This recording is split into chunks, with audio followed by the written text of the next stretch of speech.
Welcome to the Empire Files. I'm Abby Martin. In case you're not familiar with this case, please check the links in the description below for more information. Long story short, back in 2020, I was barred from speaking at Georgia Southern University because Georgia is one of dozens of states across the country with anti-BDS, or boycott, divestment, and sanctions against Israel, laws on the books.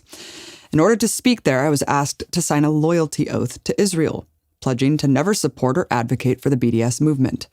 As a staunch advocate for Palestinian human rights, I refused to sign the contract.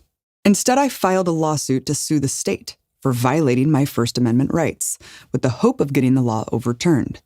And in May of 2021, on the heels of another vicious Israeli onslaught in Gaza, Georgia Federal District Court Judge Mark Cohen ruled in my favor. This was a huge victory and added to the precedent set by legal challenges against these unjust laws in other states. This, of course, outraged the Israeli government, which lashed out on social media and went to work trying to overturn our victory. These laws were on the books in the first place, not because of the desire of the American people, but because of the desire of the Israeli lobby. But once a judge deemed Georgia's law unconstitutional, Israeli officials openly worked with Georgia's politicians to request that the law be changed, not repealed. This is not even hidden. Check out how crazy this is. In the actual legislative session, an Israeli government official was present. The state legislature officials even admitted that this Israeli official was the one that asked them to change the law, and they complied in a shocking act of foreign subversion. I was completely taken aback by how openly Georgia's politicians were literally acting on behalf of a foreign power to restrict the constitutional rights of American citizens. So as promised, Israel and the Georgia legislature came back with an amended law to try to moot my case. On January 27th, they voted to amend the law I sued over so that only individuals and businesses with a contract for over $100,000 are required to sign the Israel loyalty oath. This anti-Palestinian, pro-apartheid amendment was passed overwhelmingly with 146 yes votes and only 9 no votes, showing how strong the hold of the Israeli lobby is on our government. Shameful. Absolutely shameful. These politicians knew that a judge had already ruled that the law violates the very constitution they'd take an oath to protect, but they didn't care. That's how beholden these politicians are to money and power. They're frauds. But here's the thing. The law is still ruled unconstitutional. It is still unenforceable in the state of Georgia.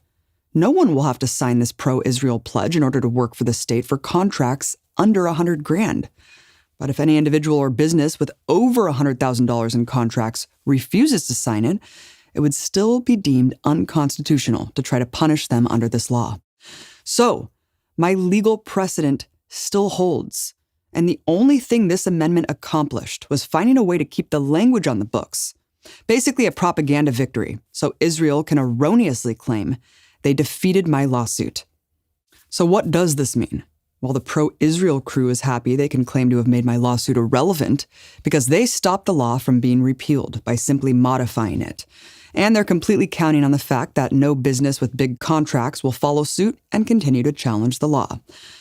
Of course, even though the law is still unconstitutional and thereby unenforceable, it is still criminal that it's on the books at all, and clearly will still have a chilling effect on those who may feel they have no choice but to choose between their free speech rights and the ability to work in Georgia. This is not about me.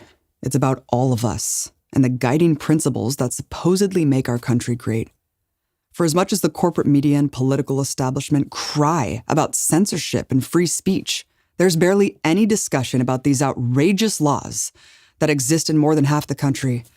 The crackdown on Palestine solidarity and pro-Palestine speech is one of the biggest threats to the First Amendment today, and these laws are part of Israel's strategy to criminalize peaceful activity and speech that undermines their legitimacy. When will this country wake up to this egregious assault on our civil liberties? When will Americans become outraged that a foreign government is actually removing our constitutional rights? Amnesty International has become the latest mainstream human rights organization to deem Israel an apartheid state, which was another heavy blow to the Israeli propaganda machine. So let's keep pushing the momentum forward to support the boycott, divestment, sanctions movement. And that means making sure this law is completely struck from the books, not only in Georgia, but everywhere. I'm not giving up on overturning this law in Georgia, and I will be exploring the next legal steps to do so. Because no state or politician can hold back the tide of justice we know is coming for a free Palestine.